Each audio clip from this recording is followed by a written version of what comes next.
Hello, everyone, and welcome to another episode of Hacking with Friends.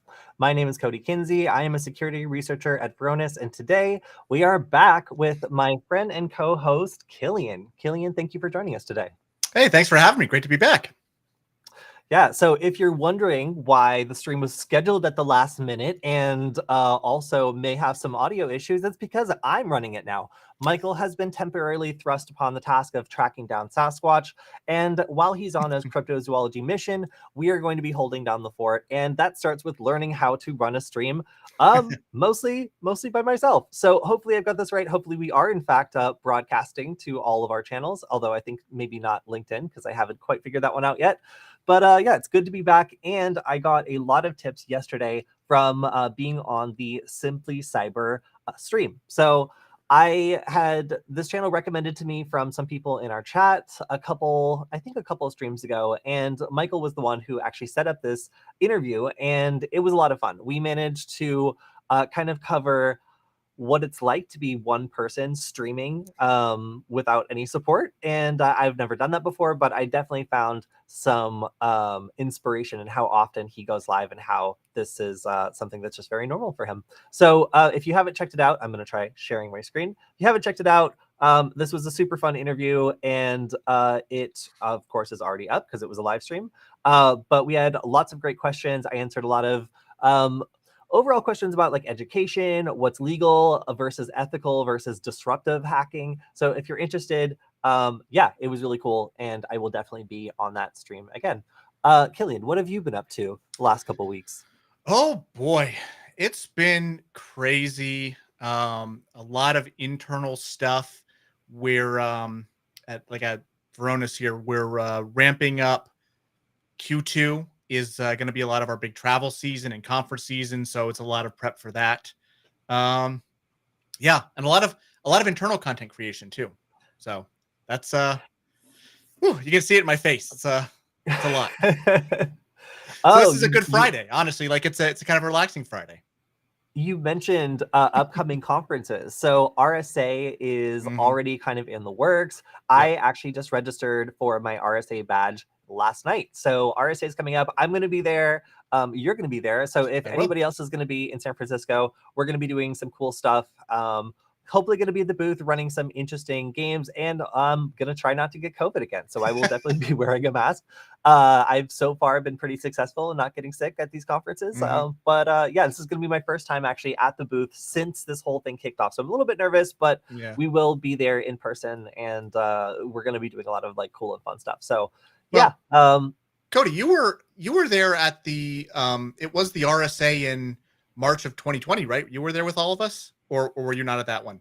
Yeah, no, I was there. That was the last like actual conference that I went to for like many years, and it was surreal, you know? Yeah, I remember that. It still freaks me out to think about, like, this is the 3-year anniversary more or less of all of that. And we're kind of, it's gonna be interesting.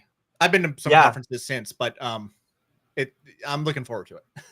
Yeah, I was so I started using like masking as a way to like identify myself in like large groups of people, and that's the only reason I got to see myself in the background of a bunch of media footage around DEF CON is because I was wearing a bright orange mask, and I was doing that because I was leading a bunch of journalists, and they were having a hard time finding me in the crowd. So like I was one of the only people that was wearing like super bright mask, and it ended up being really good for my job. So I didn't get sick at DEF CON, which was awesome. That's good. Also I got to be a beacon for all the poor lost journalists who were wandering around the conference trying to find who was scamming them and who had a good story. So that was fun. Pretty good. Yeah, I'm looking forward to RSA. There's a lot of cool stuff in San Francisco. The conference itself is overwhelming, and I see a lot of like very strange and very like crazy brands. Last year I got to speak as well, which was really cool. It was my first time ever speaking at the RSA conference. But this year I think I'm going to still try to speak at DEF CON maybe, but if not, I'm probably going to be at DEF CON working with journalists there, which honestly, like I was really excited about it. And then the people who are kind of outgoing were like, these people are so difficult. You've only been dealing with the nice ones so far. So we'll see what that is actually like. But I'm kind of excited to actually do something at DEF CON. I don't want to spoil it. Do you have anything in mind? Can you share anything with the audience, what you're thinking of covering, or is it too early in the planning for that? I put you on the spot.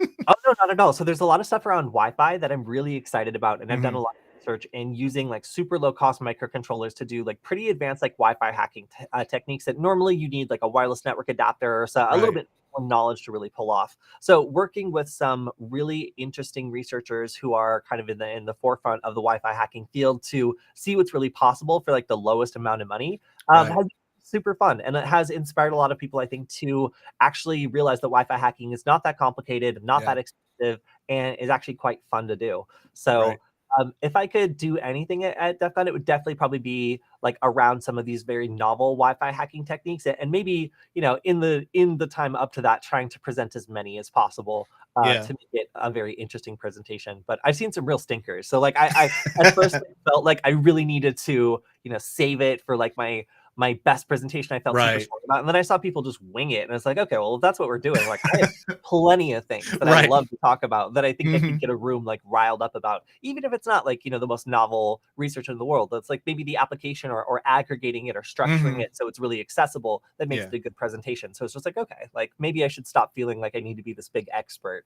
Right. before I even try. Hmm. That's actually, that reminds me. I think it might have even been at that same RSA conference 3 years ago. Do you have anything planned for the booth? I know you did that Wi-Fi hacking game. I think it was at RSA. I'm like digging real into the way back machine here for everybody. Do you have anything like that set up? So, okay, so that conference was crazy. It was a real hacking game. And of Hmm. course, like nobody could replicate it because like everything was real. We weren't staging Right. anything. Hmm. It was like real handshakes and stuff. And what we Yep. did was we had two little microcontrollers, one of them creating a Wi-Fi network and the second one joining it. And it was creating a handshake. And we were teaching people to capture that handshake and then crack it at the booth. Hmm. And people loved it because it was Yeah. real hacking. They got to like break in, and it was a real skill that they were learning, which was like genuinely pretty cool compared to all the Hmm. like useless knickknacks that like most people are Right. giving out or like kind of like gimmicks. So we really wanted to try something like that again. So I was thinking of one. And anybody in the audience, feel free to tell me if this is a bad idea. I was thinking of like, since we're in Las Vegas, like taking casino games and then kind of turning Mm. them into like hacking games. So Yeah. one that I liked was like I had like a battleship thing kind of thing. That's Mhm. not a casino game, but Right. and another was just like literally a slot machine. Hmm. But one that I liked was giving out cards that have like Shodan queries on them that are Mm. basically real ways that people find exposed data. So, Yeah. at Veronis, like one of our things is like there's always data out there that is maybe not supposed to be out there or that Right. somebody has access to that they're not supposed to. So, like show some of these like Shodan queries or Google dorking queries, like are things that researchers Hmm. really use to just turn up like exposed data buckets where they shouldn't Constantly. be. Hmm. So like that would be kind of fun to like give out real queries and have like this game where like each time we spin up some like hidden services or some hidden databases that like Right. are very similar to the way that some of the news articles we're going to go through today actually happened, Hmm. and let people use these real search queries to like have a shot at winning a prize. So basically, Hmm. like well, it's almost like Battleship, where Right. like you have like these hidden data buckets that you have to try to hit, and you have these Hmm. cards that are kind of like coordinates for like where to look, and then That's each awesome. game, yeah, we would like kind of simulate like a real company kind of spinning up a service and then Hmm. accidentally losing control of some of its data, like maybe Right. having it like in an open share or something like that a hacker could discover with the right query. So the Right. idea is then you take that card, you go home, and you could actually like use that query to run it against like your own company or your own Hmm. services or whatever and see like, do I have anything exposed? Like, is this Oh going to yeah. turn anything up? So that was my idea for one of the hacking games Hmm. we could do this year that isn't as technically complicated as the Yeah. Wi-Fi hacking one we did last year. That's a good segue too, because I think it would, especially I know for sure at RSA we have a speaking slot. I'm not doing it. Somebody else's, but I'm working on the deck Hmm. and the content, and it kind of goes through a very similar scenario with that, where it starts off with that type of. And I don't want to spoil it because if anybody's going to be there, it's really, really cool. I'm excited for it. I've been working on it with the researchers for a couple of weeks now. I'm pumped. But yeah, kind of starts off with that exact thing. Like somebody out there scanning some repositories, finding some things that were accidentally made public, and then kind of how you would take that and step by step own the entire network and organization using pretty basic off the shelf stuff you can find. like I feel postman like queries, stuff like that. Yeah, I feel like there's also like some stuff that we're going to be able to talk about at RSA, like Yeah. research that like our security team has done that like Hmm. I as a marketing person am very limited about how much I can tell you about like how Right. crazy or how serious it is. So like Hmm. just for context, like at Varonis, there's a lot of like really talented security researchers who are Hmm. constantly looking for like problems and bugs and not Yep. just in our stuff, but in other people's stuff as well that either we use or our customers depend on. So Hmm. sometimes they find stuff that's just like wild and it gets Yeah. fixed and like we go through the vulnerability disclosure and then we want to talk about it, but they're like, we really don't want you to do that. And it's not to Hmm. say that this isn't super valid, super interesting research that will make you be like, oh, I didn't know that hackers could do that, or oh, I didn't know Hmm. that this like worked that way. But some of the research they did this, I think it was last year actually, Yeah. involved like two-factor bypass that was like relatively simple to do. So like a lot of these companies Hmm. think like, oh, like throwing in two-factor authentication is a silver bullet, but like Right. no, sometimes they Hmm. do it wrong or they implement it wrong in ways that are like pretty, you just need like Burp Suite or OWASP Zap Hmm. or something to replicate this. So if you are going to be at RSA, it'll be fun to be able to talk about some of the research that our people have done that we can't really talk about in like big like marketing blasts because we get Hmm. told to take it down, which has happened to me twice this year so far. So yeah, there's a lot of cool stuff we'll be able to talk about at RSA that maybe we don't Hmm. get to talk about, in our all of our like marketing channels. So Yeah, definitely. I like the idea from Funky Monk here. Hack the planet balloons. I wonder if we can license Johnny Lee Miller's likeness. So, I know this is the right audience for that one. That one totally landed. I can say that in normal people, and they're gonna look at me and they're not gonna get it. Listen, I love so that movie. I know it's terrible. Whatever. So another thing that I've been working on, just personally this week, and this is more just to relax myself, is just a NeoPixel project. So my friend Hmm. had a big strip of lights that was shorted out in a lightning storm. So we got a lot of storms where I live. So I wanted to create something that used a little like $2-3 microcontroller to use the WLED project, which is an open source thing you can install via browser. You just plug in this microcontroller, go to the web interface of or go to the website.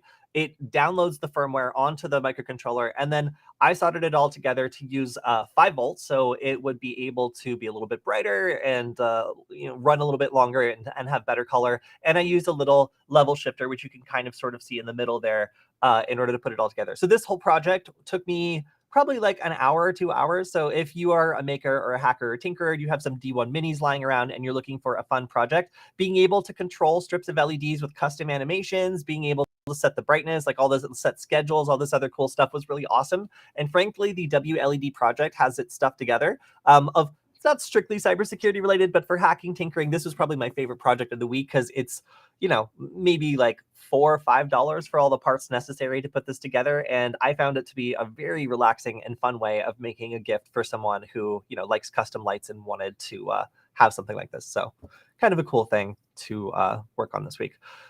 So with that little bit of levity out of the way, shall we go into all the horrible things that have happened this week? Dive right in. Let's do it. All right. So let's talk about Dole.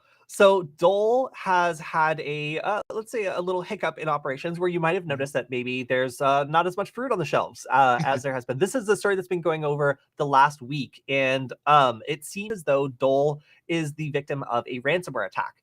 Now, the scope of the incident is still being investigated, and Dole really went out there to make sure that people were aware of everything they found and everything that's going on. Let's go to Dole's statement.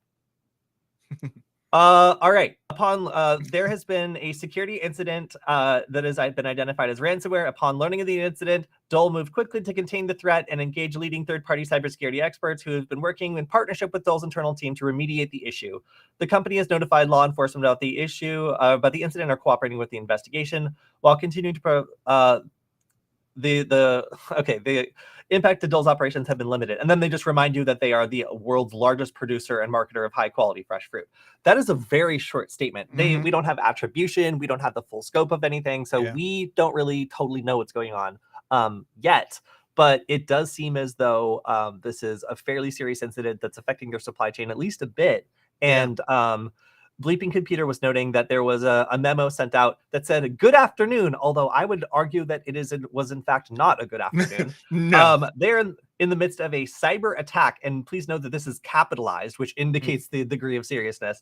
And it subsequently shut down our systems throughout North America. Our IT group is working on mitigating the issue, and they're trying to engage their crisis management protocol to resume business as usual post haste.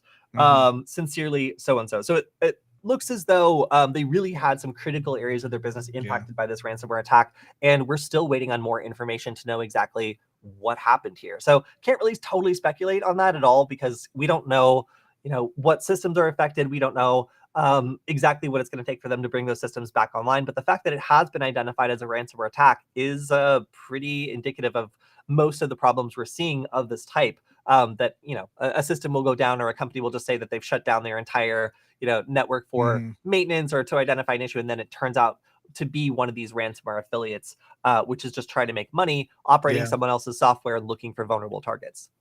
The thing that I'll say, kind of from a corporate standpoint, is this is a great example that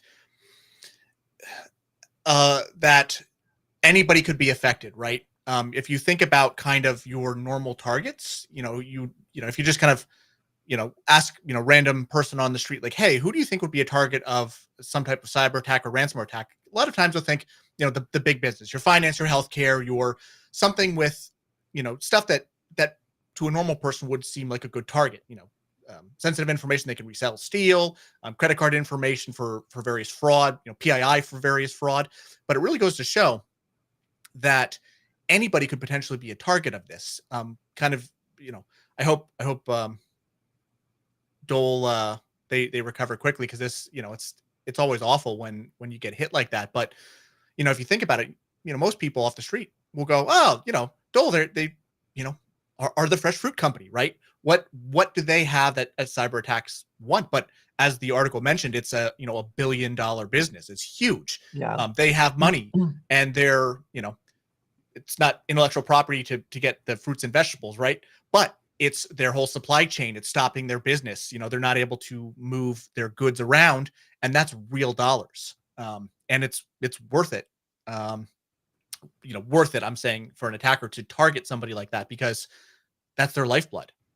So it's just interesting to think about it from that aspect, is that it's the ransomware is in a lot of cases an equal opportunity crime. They'll go after anybody. Yeah, and I think a big part of that also is, like, when you think about, like, who would do this sort of thing, like, who would be motivated to attack, like, the fruit people? Okay, well, these people specifically right here. So this week as well, there was a Dutch cybercrime gang that was arrested for extorting companies for 2.5 million pounds. Wait, no, those are euros. And these are the kinds of people that are taking advantage of systems that are misconfigured, open, vulnerable, or this data that you can buy online and feed into phishing campaigns. Now, sometimes these people will also just purchase access online. So, like, often I'll talk about how, like, disaffected employees know they can, make $300-400 by selling access or creating separate accounts and then selling access to those accounts that allow an attacker a foothold into a network if they already have a solution that they just need to get in to use. So there's lots of different ways that a lot of these attacks could have happened. It could have been public data that was breached from a third-party company and then used to attack employees once their contact information was known. And a lot of the stories we're going to go through, if we've got time today, involve companies where they just had employee data lost. But that can be a huge problem, because that can be kind of a precursor to those employees being hit with more and more sophisticated phishing attacks that are, like software for software as a service. Somebody is writing these and renting them out to people that use them in campaigns and taking a cut off the top. So that seems to be what was going on here.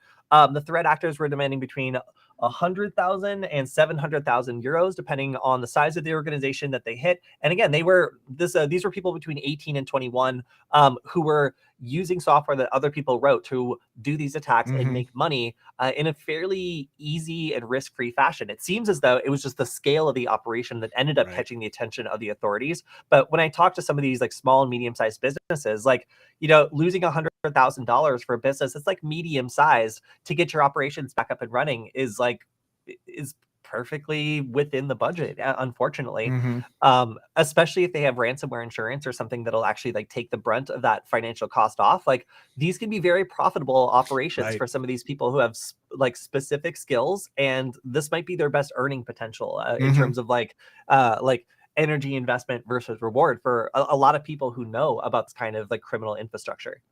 Yeah, I think I don't know if we're ever going to stop seeing it, especially with a lot of the off-the-shelf services where you don't need somebody else is already doing the research or finding the vulnerabilities or all this other stuff where, you have smart people who write the ransomware for you. And then it's really just almost a low effort type of attack. That's why we see them so frequently. Like you mentioned, like, hey, you can buy a list of usernames and passwords to try to get in somewhere to get that foothold, your credential stuffing or whatever. Or even people, had a breach in one repository, the username and passwords get stolen. People reuse passwords, so you can just try it all over the place. So it's fairly low effort, which is why it's not going away. And like you said, to pay some of this stuff it's sometimes makes sense financially. You know what I mean? As opposed to being down. If going back to Dole, if an hour of their operations could easily be hundreds of thousands of dollars or millions of dollars for that time being down, this is a very small fraction. I mean, not that we should encourage these people by paying, and that's kind of the general recommendation from most law enforcement authorities, but from a math standpoint, I understand why it's still profitable. Yeah, and here's the worst part of the story. The Dutch police said that even when the victims paid the ransom, the hackers still turned around and sold all the data that they stole online for extra profit. So a lot of the cases, like these could be wipers. Like sometimes these companies will get hit with something that's misconfigured, so there's actually no way of ever getting your data back, and then you pay for it, and then the hackers turn around, sell the data that they've stolen. They won't decrypt your files, and all you've done is just deepen the loss. So it's really hard for companies to know what to do. And frankly, some of these sophisticated ransomware gangs like Conti, like they would employ financial analysts to take a look at the books of the companies that they had attacked and figure out exactly what they could afford. And when the companies be like, no, that's too much, like, no, we've looked at your books, we have access to them, and here's a breakdown of exactly how much you can afford, and this is how much we're asking for. It's perfectly reasonable. So this kind of business-like approach really has made this sort of crime, unfortunately, almost inevitable for organizations that are large enough that they have all this data and all this critical stuff out there. It's frankly down to plans that they have to deal with this sort of attack, to respond to this sort of like, I don't know, profitability and these different like groups that are able to earn a living with these specific skills. All right. So well, before we move on, I saw one comment in the chat here that said they should have backups. And I want to address that because that's an interesting, I'll call it very tentatively a misconception. Yes, I'm sure they absolutely have backups. You can always restore hardware. You can rebuild a laptop. You can do all of that stuff. Definitely they can get sort of the data back. The problem is, and what makes this particularly malicious is that you can't unbreach data. Once it's out there, once the attacker has it, it's left your control.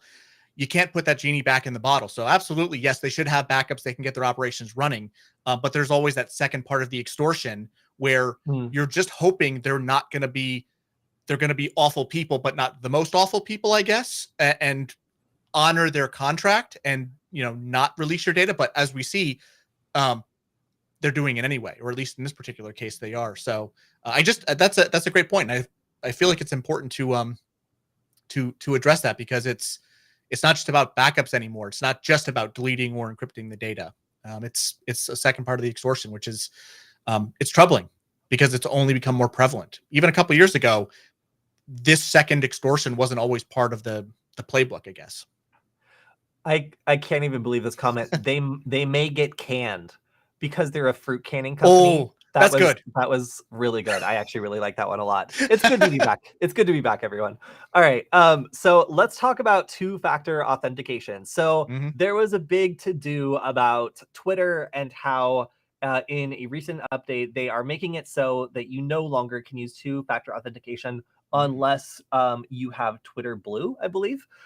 So the big concern was A couple of things. One, most people use SMS because it's convenient, and switching to another thing is going to be confusing to people that have settled on SMS as a solution and are perfectly happy with it.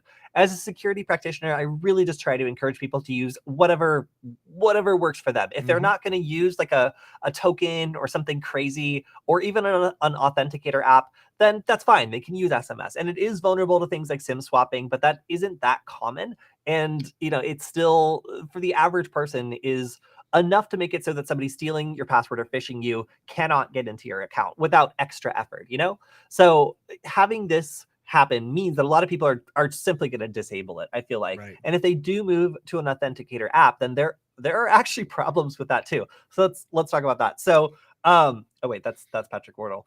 Authenticator apps come in all different flavors.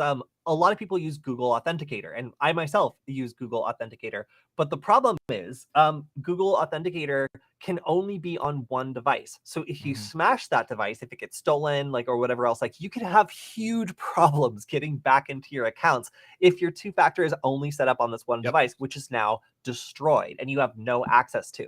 So there are other options like Authy and other two-factor code generators that will allow you to sync to different devices or still be able to access them. But here's the problem. We're now having all these lay people be off of SMS, which works on any device that they're on, and go to use Authenticator, and they're going to think that it works the same way. Right. So if they break or lose their phone, they're going to try to get into one of their accounts, and they're going to realize, wait, I can't, what do I do? And suddenly it's going to be a huge headache for these people that have recently upgraded to it. Because when I set this up, one of the default options was Google Authenticator. So I used it. I didn't realize that now I'm locked to a single device. And that's fine for this moment, but I hate this phone. So I will probably destroy it in the next couple of months. And that's going to be a big problem to get it back into a lot of my accounts. So for everybody who's dealing with these security questions now, who's using a two-factor authentication method other than SMS for the first time, this could be a real problem. And when I posted about this, a lot of people were just like, shut up. Elon Musk is doing this to improve privacy and security. As a so-called hacker, you should know this. And I was for one, I literally made the Nullbyte channel. Are you gatekeeping the term hacker to me? Because you don't like my point? Why? But second, obviously, it's better to use an authenticator app or something like that. But there are nuances here, and not everybody understands that. So if you are now just for the first time using an authenticator app, or if you're using Google Authenticator, I strongly suggest that you have an alternative just in case you break your device and you don't want to find yourself on the receiving end of the privacy versus convenience kind of trade-off.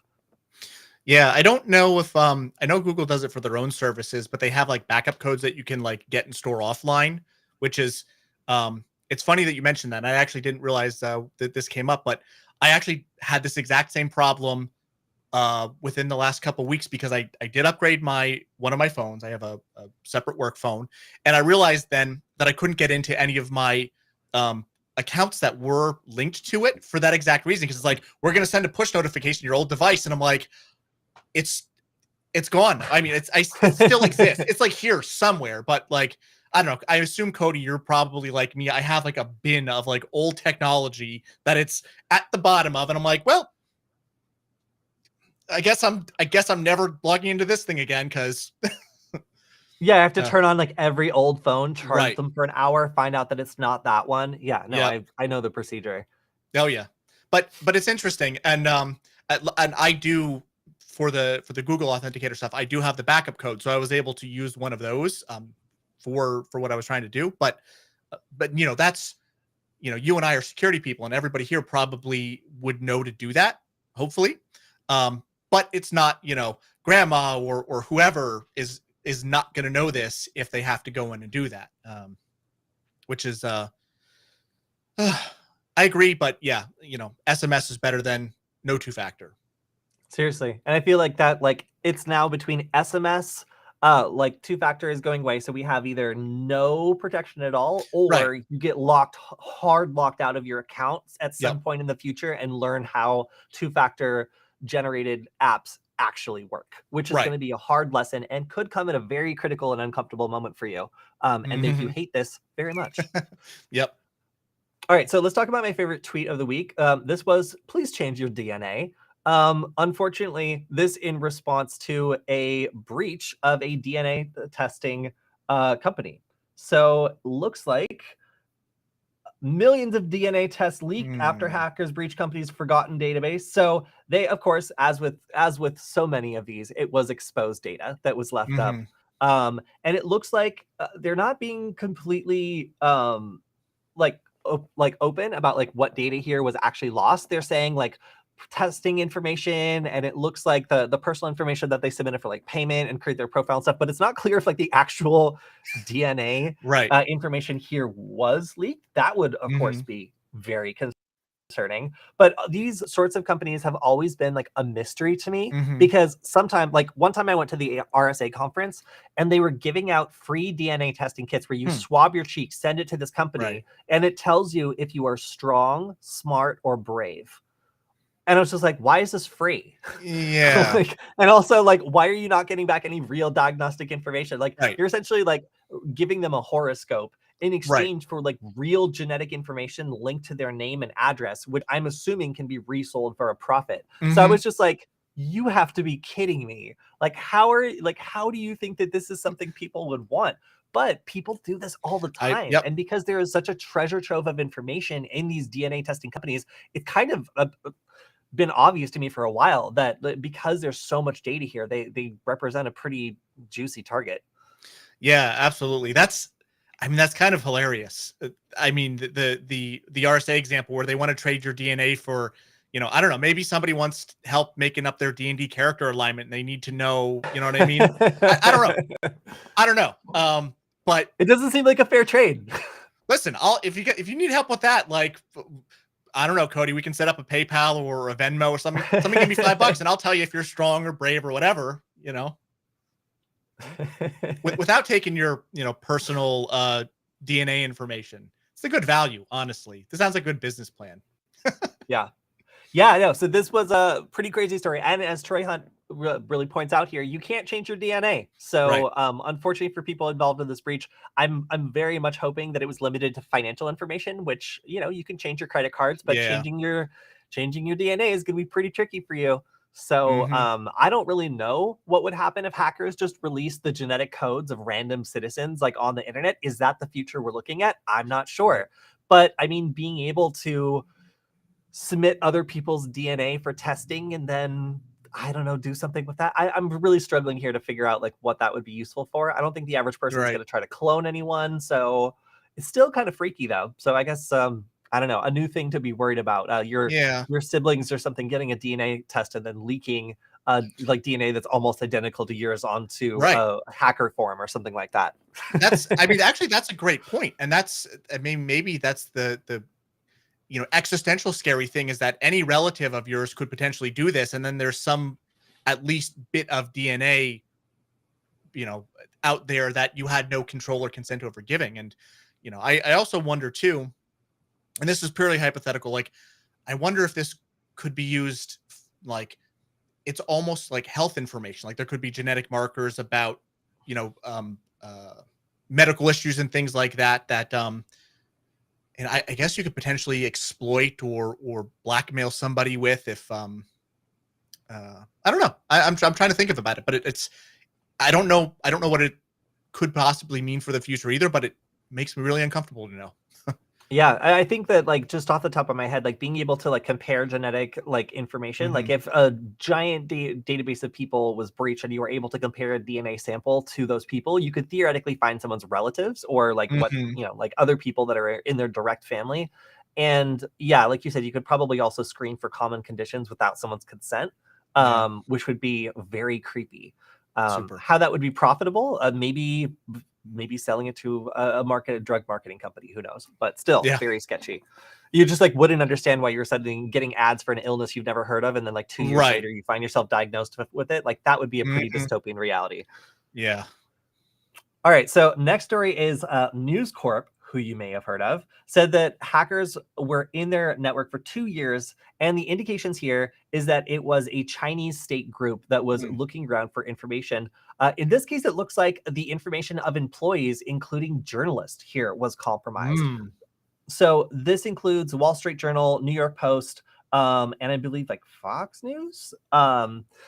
So obviously, this is very bad when it comes to journalists who might be covering stories who are maybe about this country. Right. And in this case, they'd include names, date of birth, social security numbers, driver's license numbers, passport numbers, financial account information, and medical and health insurance information. So it looks like this is also linked to some other campaigns by China to gather information about people who, again, might be reporting on them or might be involved in like Western press or media. So yeah, very interesting breach that is targeting a very specific group of people. As I said, I often train like journalists, and I've been involved with getting hackers and journalists together at DEF CON and kind of trying to get the two to understand each other. And journalists are very frequently targeted by sophisticated attacks that are way above their like weight class in terms of understanding like the technical aspects of what's going on. So the fact that they are targets of these nation state backed campaigns so often is just a testament to how difficult their jobs are sometimes. Oh yeah. This is I don't know, this something like this definitely hits me kind of right at home. I mean, I know my primary job is not, journalism, but it's important to have that free and open press. And there's a lot of people out there who want to intimidate them to not report on things, want to try and ruin their credibility of their lives to not expose things. So it's this type of targeted attack against journalists really, I don't know, it bothers me on a bigger level, I suppose, just like on a personal level, because I believe that it's important to get information out there to, I don't know if I should use this, but like speak truth to power, to be able to check the people in charge and keep them honest and accountable to the rest of the world. So this bothers me on a personal level, much more so than I think some of the other things.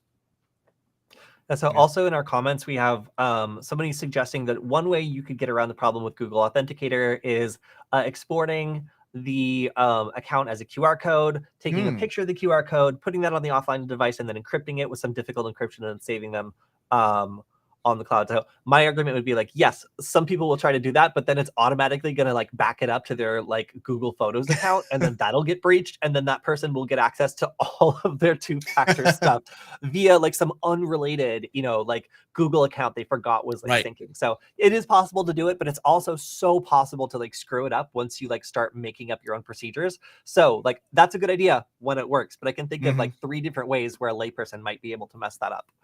Unfortunately.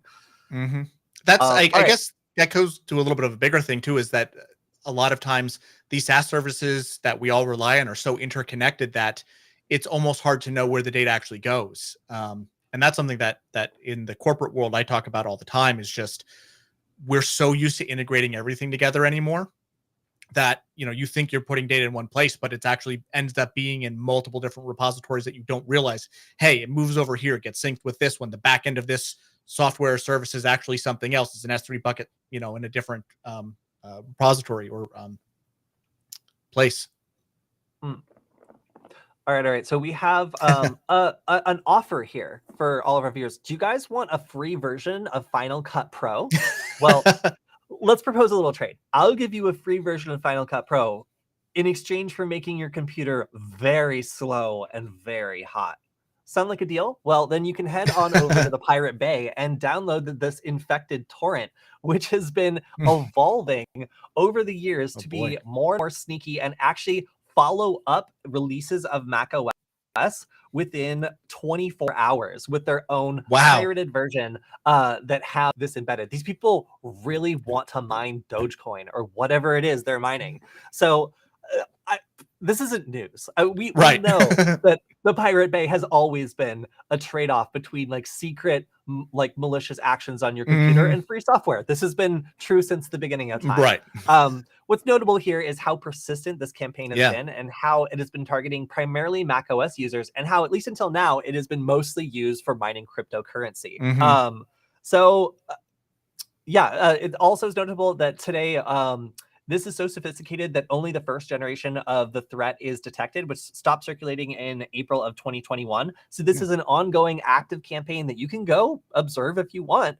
So if you're interested in seeing like an ongoing in the wild malicious campaign that is targeting macOS users. This is one that, again, like, you would kind of expect this, honestly, from like the top result for like pirated, like, like Mac software.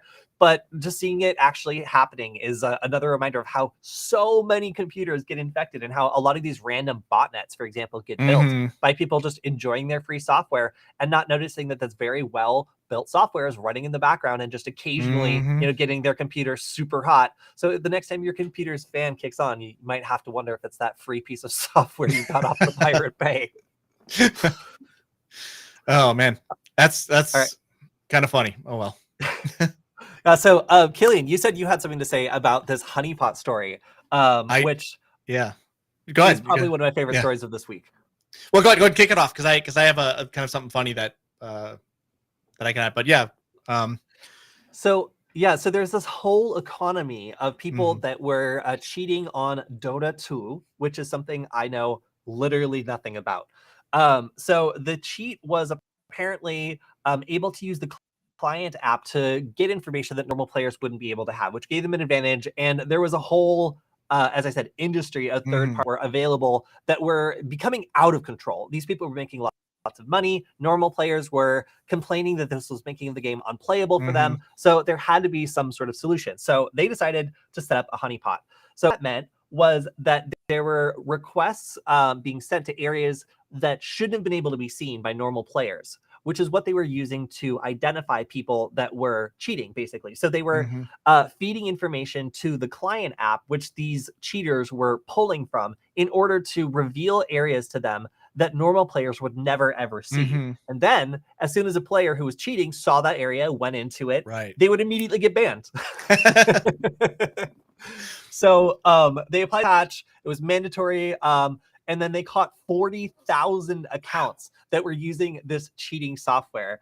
It makes it the most prevalent amount of cheating ever seen in the game's history. And it decided to publish as this crackdown just because so many people were involved in this cheating that, like, again, it was making the game unplayable for normal people. They had to basically do this sting operation in order to catch people that were cheating. But the way they did it, again, was just ingenious by using what these people were doing to gain an advantage as something that only they would be able to take advantage of. They created something that then was a red flag for someone who was cheating. And they managed to roll it out in a way where these people got caught before they even realized what was happening. So very, very sneaky.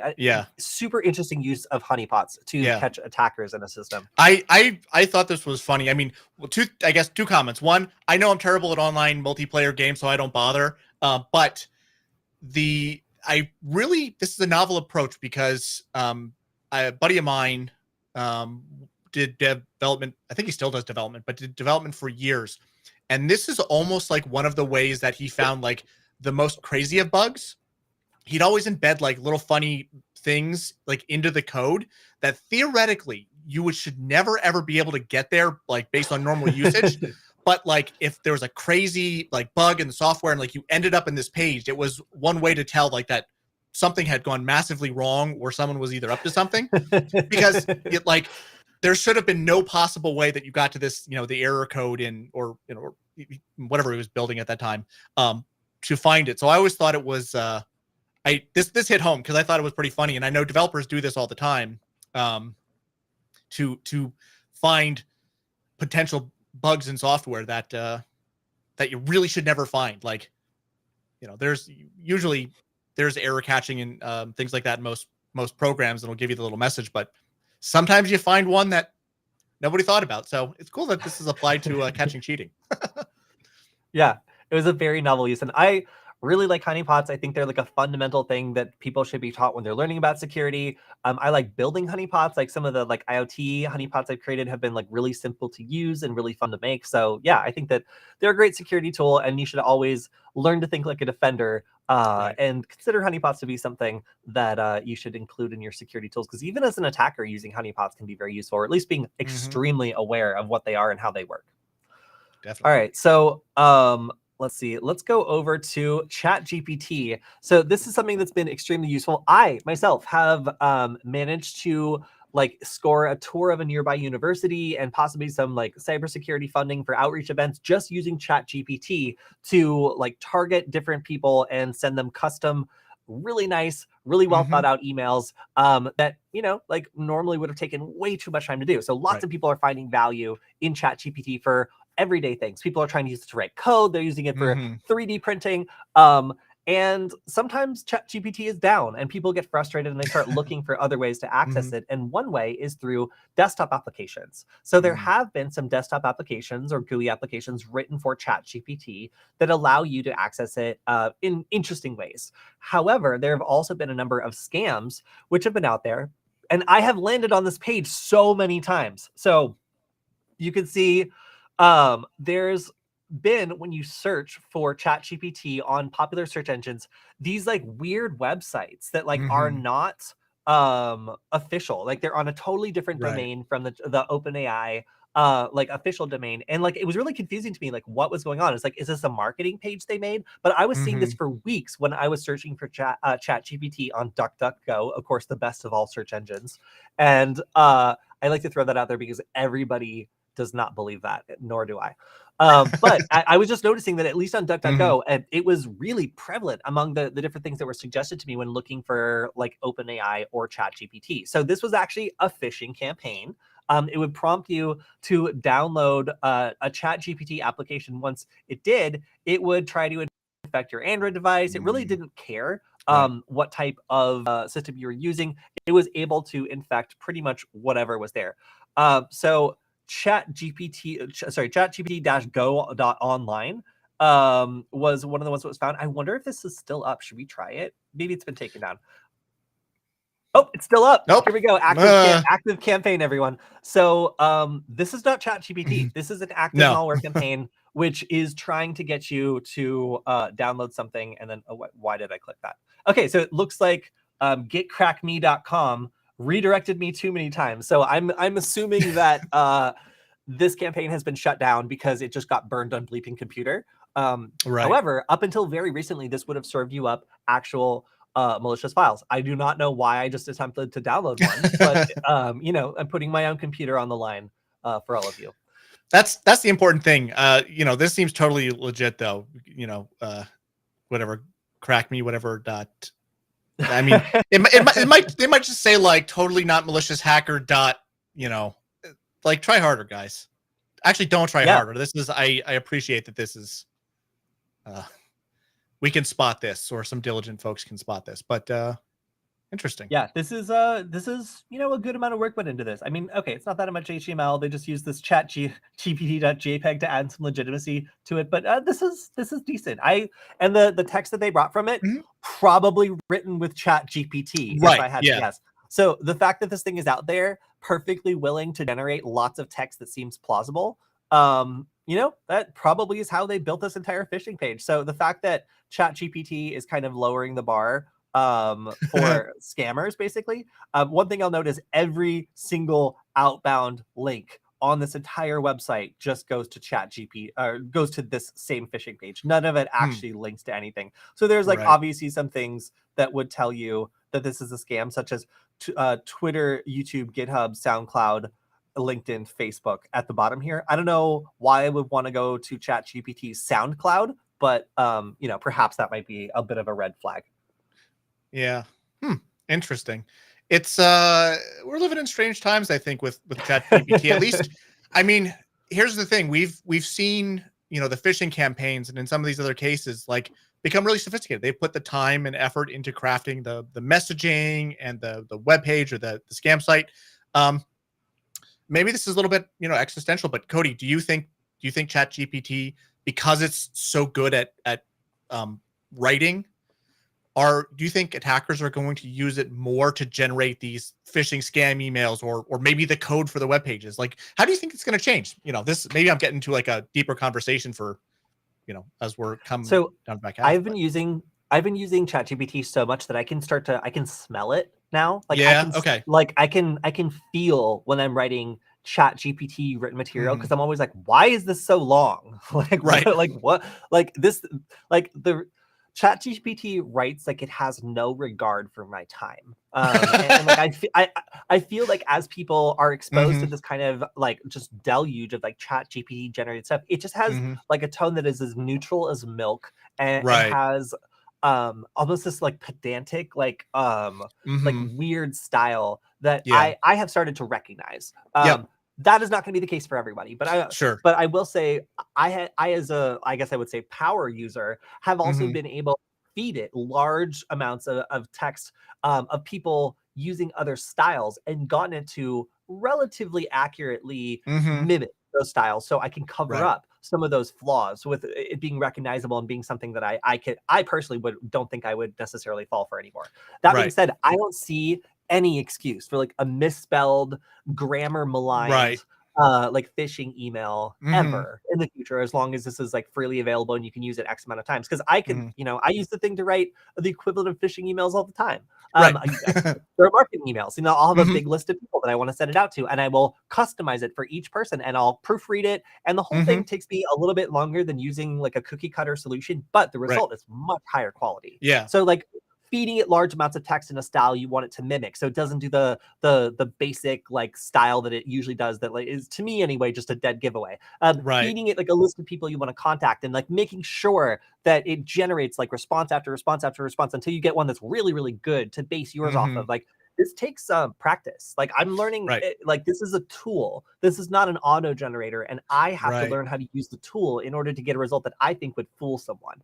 And it's not really like when I'm using it for marketing and outreach, it's not about fooling someone. It's getting Right. multiple different versions of ideas until you get one that's really good, and then tweaking it so it's perfect. Mm-hmm. But attackers are going to have the exact same task. So Right. like I Yeah. think that over time, people are going to start to recognize ChatGPT stuff and be like, okay, like this is dumb.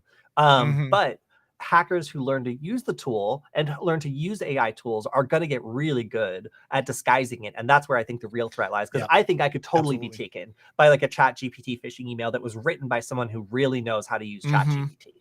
Yeah. That's kind of my gut feel too. And it's man, it's just so much easier for these really high quality attacks. We just need to be all the more diligent. That's it's the world that we're living in.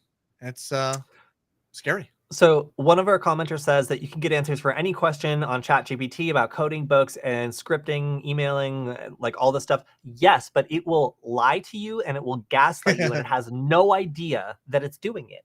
It will basically be so completely dead wrong that you can recognize like, hey, this code isn't working. And it's like, no, it's right. So sometimes you can make magical things happen. Mhm. Like I've heard some people have it generate code. They try to run the code. It doesn't work. They feed ChatGPT the error message. It fixes the code, and they're able to create a feedback loop. That's Hmm. cool. That's That is really cool. interesting.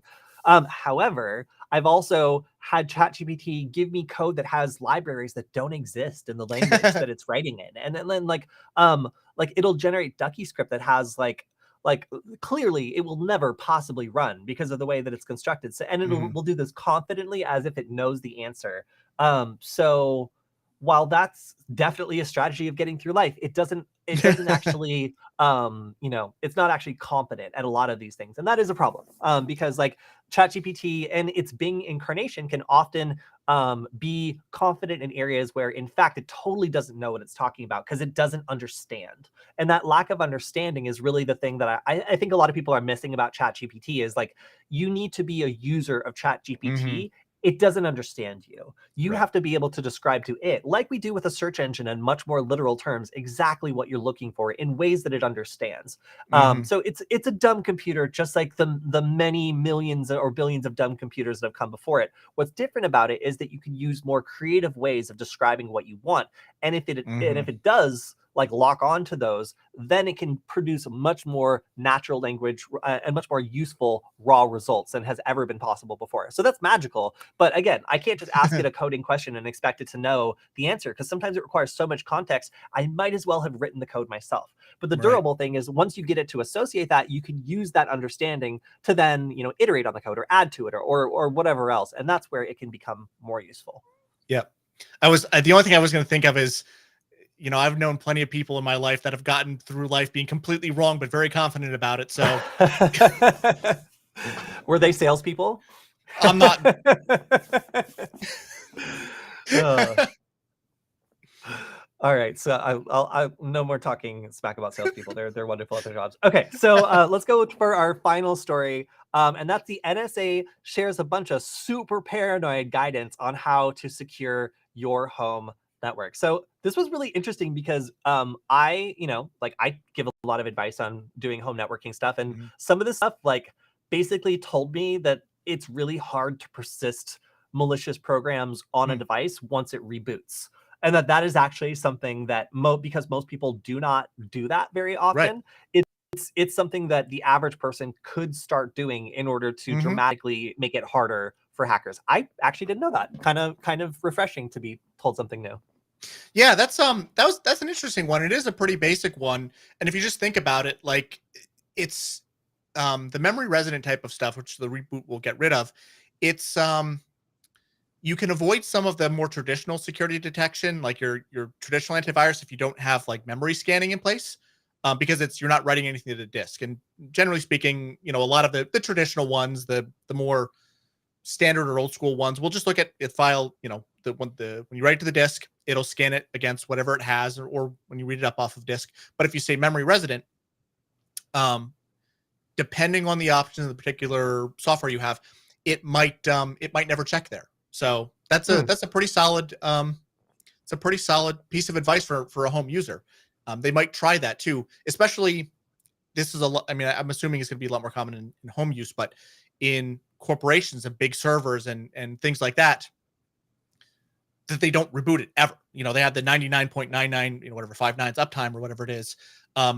It's an easier way for attackers to stay resident if they don't write it to disk for that reason, depending if they don't have something that's checking it or looking at process monitoring. So it's a pretty good one. Yeah, no, I was pretty impressed by this list. So, of course, we have cover cameras when not in use. I also highly recommend Patrick Wardle's suite of tools that allows you a little bit more control over knowing when like the microphone on your Mac OS system kicks on. All that stuff I think is really great. Web browser, ensure transit security encryption, usually with a lock icon. So yeah, like of course, if somebody tricks you into going to a fake version of a website, it usually will not have transportation layer security because that's just an extra layer for them to have to decode, and like, they'll have to like set up a fake certificate and all this stuff. It's really quite annoying. External storage, back up your data. Obviously with ransomware and other stuff, like you're going to want to do that if you have anything valuable. Use WPA3 or WPA2/3 with protected management frames. Hey, stop it, NSA. That makes it way harder to do most of the stuff that I want to do. I mean, I can still do some things. Like, if I was going up against someone's home network, I could attack, like individual endpoints by like probing around to find out what device networks they've connected to before. But it's still, it takes away a lot of the fun attacks, like trying to get a password by doing deauthentication attacks. I'm gonna have to wait until someone comes home in order to get that information now. So there's a lot of things that you can do that just by updating the security, that'll make it harder for hackers. Not impossible, but harder for hackers to get into your home network. And that's my specialty. So that one makes me mad. Here's a good one.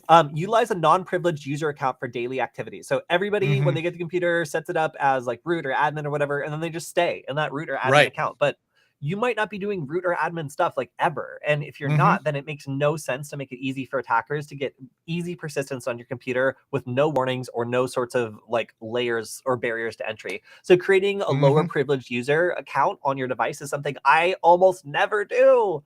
And it's something lots of people get away with not doing up until the point that they run one bad piece of software or, get one free piece of software off of Pirate Bay, and suddenly boom, your computer's full-time mining cryptocurrency, for someone on the internet. I like that one. That one's a good one. That one's something that that I do for some of my relatives and stuff like that. It's like, listen, I'm gonna set this up for you. You have to go on, pay bills or do whatever, but like, don't install anything. Like, so I like that one. It's something that I think the general audience can probably benefit from too. I'm guilty of not following my own advice on that one. Yeah. So another thing that they specifically mention is home assistance, like limit sensitive conversations around home assistance. What? So obviously, like this is just like telling you a little bit about what the NSA standards for like creeping on people are. It's like these are the things they're going to attack, basically. So that means that that's very likely what attackers are going to do. And this is like establishing a baseline of frustration of what a well-defended organization looks like. I'm gonna save this. Like I think this is a good guide, and I'm gonna share this with some of the small businesses I work with because I think it's a good initial look at what people consider to be a soft versus a hardened target. Right. The other one that I don't know if we have time to mention, but updating and patching your routers. That one's that one's one that I like a lot too. I think, was it the Miri or whatever botnet that went after all of those unpatched routers like a year or two ago, whenever it was? I think that, because that one's that nobody ever thinks about it. It's not like your Windows system or your Mac system where it goes, hey, you have an update. Like 9 times out of, or I don't know, 10 times out of 10 for most people, they plug in their router and off they go. They don't think about it. They never go to the web page to update it. So that's a pretty interesting one too. Again, because we've seen cases where, you know, huge botnets have taken advantage of these. They're pretty powerful little devices anymore to do malicious things, and we don't think about it. All right, so we're pretty much at the end of our time for today. We got some good comments. I want to also say you're welcome to Code 203, who mentioned that he's a CCNA student who's been following my tutorials. Hey, I failed a CCNA test for you so that you could watch that tutorial. I've actually never passed, but it was one of the best classes I've ever taken, and I learned a ton in it, and I was really inspired by that teacher, so I'm glad I could cover some networking stuff and that it was useful for you. Also, good to see James back. Yeah, we're back. So good to see a lot of our audience. I also saw James in the chat of Simply Cyber. So got to give a shout out, sorry, to Simply Cyber. That was such a fun stream. It was very relaxing. I'm definitely going to come back and do it again sometime. You should definitely check out his stream. Gary is awesome for teaching about cybersecurity careers and goes a lot farther than I do in terms of streaming like every day. It both alarmed and inspired me to stream, a bit more on my end because he's a one-man show. And frankly, I was just super impressed by everything he's managed to put together. So check out Simply Cyber if you haven't before. And of course, check out our sponsor, Varonis, for more great free content. We have lots of attack labs and other really cool things you can check out, as well as blog posts covering a number of different topics, some of which I myself have written. So a big shout out to Varonis for continuing to sponsor the stream, and also to you, Killian, for joining us today. Thank you for taking time out of your schedule to say hi to everyone and hang out. No, this was great. Thank you for having me. I'm looking forward to hopefully coming back more in the future. I like this. This is good. Yeah, absolutely. All right, everyone. So that is our Friday stream. We've covered a lot of news. We have answered a couple of questions. But if you have any questions you want us to cover next time, or if you have any news you want us to address, make sure to comment on the YouTube channel. That's security FWD. And make sure to subscribe to know when we go live. As I said, we will be at the RSA conference coming up, and we will be hanging out with you guys every week up until then. So we'll see you soon. Bye. Take care. Oh, now I need to figure out how to close the stream. I'm still running this by myself, guys. Please be nice. All right.